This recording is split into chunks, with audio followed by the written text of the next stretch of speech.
One bright morning, Krishna decided to play his flute by the banks of the Yamuna. The sweet, enchanting melodies floated through the air, drawing everyone towards him, especially the gopis, the cowherd girls of Vrindavan. But it was Radha who felt the call of the flute most profoundly, as if it was a whisper of her own heart. As she approached Krishna, he looked up and smiled, his eyes sparkling with mischief. "Radha, my beloved, come and dance with me," he called out, inviting her to join the gopis. With joy lighting up her face, Radha stepped forward, and together they danced under the warm sun, their laughter echoing through the trees. Krishna was known for his playful pranks, and one of his favorite pastimes was stealing butter from the homes of the gopis. One day, after enjoying a delightful feast of fresh butter, he turned to Radha and said, "Wouldn't it be fun to challenge the gopis to find the thief in their midst?" Radha, ever the clever one, agreed. "But let's make it more interesting. We will leave clues and let them discover the thief together. This way, we can share the joy." With that, they devised a playful plan. Krishna left a trail of butter footprints leading from one house to another. The gopis, confused and intrigued, followed the trail, giggling and speculating who the thief might be. Finally, they arrived at the riverbank, where Krishna and Radha were waiting, their faces filled with laughter. "Here we are, the culprits," Krishna exclaimed, holding a pot of butter high above his head. The gopis burst into laughter, realizing they had been outsmarted. It was a joyous celebration, as everyone joined in a dance, forgetting their worries, and relishing the sweet moments of friendship. One day, while Krishna was playing with the gopis, a proud and wealthy merchant named Kansa visited Vrindavan.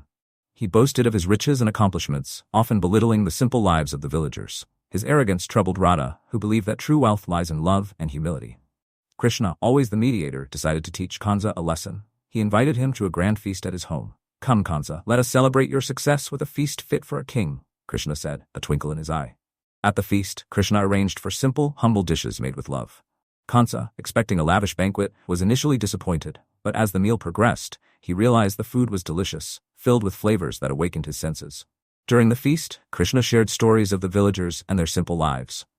"True wealth," he said, "is not measured by what you own, but by the love and happiness you bring to others." Kansa, touched by Krishna's words and the warmth of the villagers, began to understand the value of humility and connection. As the full moon rose one magical night, Krishna and Radha gathered the gopis for a Ras Leela, a divine dance that celebrated love and devotion. The night sky was adorned with countless stars, and the air was filled with a sense of anticipation and joy. With a gentle melody from his flute, Krishna began to dance, and the gopis followed suit, forming a circle around him. Radha, the center of his attention, joined him, her heart dancing with joy. The Ras Leela was a beautiful spectacle of love, where each gopi felt as if she were dancing solely with Krishna, each one lost in the moment. As the dance progressed, the bond between Radha and Krishna deepened. In the midst of the swirling colors and melodies, Krishna gently took Radha's hand, guiding her into a world where only they existed. Their love became a cosmic dance, symbolizing the union of the individual's soul with the divine. In their playful adventures, a challenge arose that tested Radha's devotion. One day, the goddess Durga appeared in Vrindavan, seeking a devotee to complete her divine mission. She approached Radha, offering her a chance to attain eternal bliss by renouncing her love for Krishna. "Radha," Durga said, her voice resonant with power, "if you surrender your love for Krishna, you will gain eternal peace and happiness. But if you choose him, you will face the pain of separation." Radha's heart wavered. The thought of leaving Krishna was unbearable, yet the allure of eternal bliss was tempting. She prayed fervently, seeking guidance from within. In her heart, she felt Krishna's presence, reminding her of the love they shared. "Krishna is my soul, my everything," she whispered, tears flowing down her cheeks. "To leave him is to leave myself."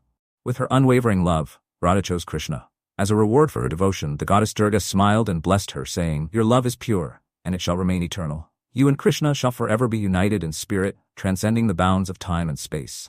The story of Radha and Krishna teaches us invaluable lessons about love, humility, and the spiritual journey. Their playful adventures remind us to embrace joy in every moment, while their deep connection reflects the eternal bond between the divine and the devotee.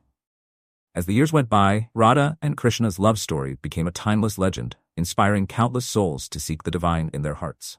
Their playful spirit lives on in the festivals of Vrindavan, where the melodies of Krishna's flute and the laughter of the gopis continue to echo through the ages. In temples and hearts alike, the love of Radha and Krishna shines brightly, reminding us that love, in its purest form, is a divine dance that knows no bounds.